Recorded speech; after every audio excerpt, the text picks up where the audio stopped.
இறைவனின் கருணையால், தனிப்பெரும் கருணையால் நம்முடைய விநாயகர், வினைகளை தீர்க்கக்கூடிய நாயகன் விநாயகர் இந்த வேளையில் கூடியிருக்கின்றோம்.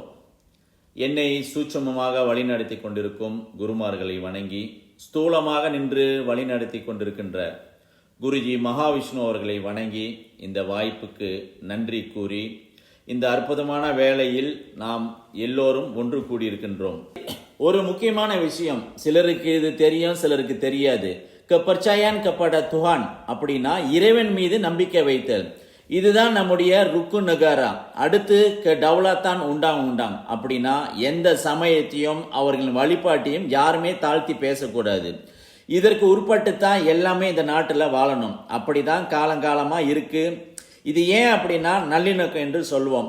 ஒவ்வொரு சமயமும் நல்லிணக்கமாக இருக்கணும். இந்த உலகத்தில், இந்த மலேசியா திருநாட்டில் மூவினமும் ஒற்றுமையாக இருக்கணும். அப்படி என்றதுக்காக தான் இந்த ரூல்ஸ் போடப்பட்டிருக்கு. ஸோ அதே மாதிரியா எல்லாமே நடந்துக்கிட்டு இருக்கு. இந்த உலகத்தில் பார்த்தீங்கன்னா 2 வகையான ரூல்ஸ் இருக்கு. என்னது?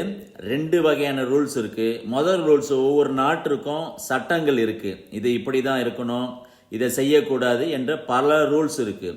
இது முதல் சட்டம். 2வது சட்டம் இருக்கு. இது யுனிவர்சல் லா, இறைவனுடைய சட்டம். பூமி எப்படி சுத்தணும், என்னைக்கு மழை வரணும் போன்ற பல விஷயங்களை உள்ளடக்கியது. இது இறைவனுடைய சட்டம். இந்த இறைவனுடைய சட்டங்கள் மதங்கள் எதுவுமே செய்ய முடியாது. என்ன மதம் எதுவுமே செய்ய முடியாது. இந்த மதத்துக்கு தான், இந்த மதத்துக்கா அப்படின்னு இல்லை. அவனின்றி ஒரு அணுவும் அசையாது அப்படின்னா ஒரு சட்டம் இருக்கு. இதை நல்லா புரிஞ்சுக்கணும். இந்து மதத்தில் ரொம்ப ஆழமான கருத்து, ரொம்ப ஆழமான கருத்து சொல்லப்பட்டிருக்கு. அப்போ 2 விதமான சட்டம் இருக்கு. ஒன்று ஒவ்வொரு நாட்டிலையும் அரசாங்கம் வச்சிருக்கிற சட்டம், இன்னொன்று யுனிவர்சல் லா. அமெரிக்காவுக்கும் ஒரே சட்டம் தான், அது மலேசியாவுக்கும் ஒரே சட்டம் தான். தட் இஸ் அ யுனிவர்சல் லா. அதனிடம் யாரு மோதினாலும் தோற்கடிக்கப்படுவோம். இது இறை சட்டம். பிறர்க்கின்ன முற்பகல் செய்யின், தமக்கின்ன பிற்பகல் தாமே வரும். இது பார்த்தீங்கன்னா ஒரு கர்ம வினையை பற்றிய ஒரு குறள். இந்த பிறப்பில் நீங்கள் ஒரு தப்பு செஞ்சீங்கன்னா அடுத்த பிறப்பில் அது உங்களுக்கு சேரும். அது மதம், இனம் அப்படின்னு ஒரு கணக்கு இல்லை, மனிதர்கள் என்ற ஒரு கணக்கு. அதனால் இப்போ பார்த்தீங்கன்னா இந்து மதத்திலேயே ஊமைகள் இருக்காங்க, பேச முடியாதவங்க இருக்காங்க, சீன மத்தியில் இருக்காங்க, இஸ்லாம் மத்தியில் இருக்காங்க, வெள்ளைக்காரவங்க இருக்காங்க. இதை தான் யுனிவர்சல் லான்னு சொல்கிறாங்க. இதுக்கு உட்பட்டு தான் எல்லாமே நடக்கணும். அப்போ இந்த பிறப்பில் நீங்கள் ஒரு சமயத்தை பற்றி தப்பாக பேசுனீங்கன்னா, ஒருத்தவங்களை மட்டமாக பேசுனீங்கன்னா, ஏதாவது தப்பாக பேசுனீங்கன்னா அடுத்த உங்கள் பிறப்பு என்ன ஆகணும் பார்த்தீங்கன்னா, நீங்கள் ஊமையாக்கப்படுவீர்கள், நீங்கள் ஊமையாகிருவீங்க அப்படின்னு சொல்கிறாங்க. நீங்கள் கூகுளில் செக் பண்ணி பார்த்தீங்கன்னா இப்போ 70 மில்லியன் பேர் ஊமையாக இருக்காங்க.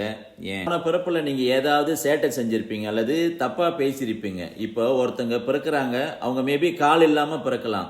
நமக்கு தெரியாது அவங்க போன பிறப்பில் ஏதாவது செஞ்சுருப்பாங்க அப்படின்னு திருக்குறளில் திருவள்ளுவர் சொல்கிறாரு. பல சித்தர்கள், முன்னோர்கள் சொன்னதாக பேசப்பட்டிருக்கு. அதனால தான் நமக்கு எல்லாமே ரொம்ப பயமாக இருக்குது. நல்லதை பேசணும், நல்லதை செய்யணும், யாருக்கும் தீங்கு செய்யக்கூடாது.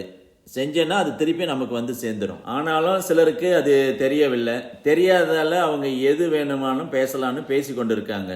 அது முருகப்பெருமானுக்கும் விநாயகர் பெருமானுக்கும் அவங்களுக்கும் இருக்கும் கணக்கு. முருகப்பெருமான் பார்த்தீங்கன்னா தனிப்பெரும் கருணையிலேருந்து செயல்படுவார். அவர் மேபி மன்னிச்சிருவார், இல்லை உணர்த்துவார் இப்படி பேசக்கூடாதுன்னு. அதை கேட்கலன்னா அவர் என்ன செய்யணுமோ அதை செஞ்சிருவார். இது இப்போ நடக்கலைன்னா வயதான காலத்தில் நடத்திடுவார். இல்லை அடுத்த பிறப்பில் நடந்துடும், மிஸ் பண்ண முடியாது.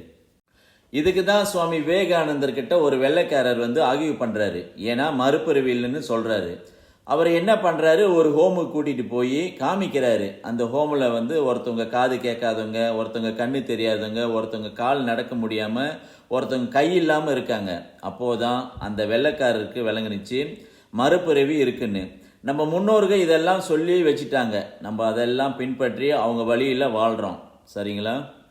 இப்போ மலேசியா திருநாட்டில் சில விஷயங்கள் நடந்துக்கிட்டு இருக்கு. கூகுள் சர்ச் பண்ணி பாருங்க, தெரியும்.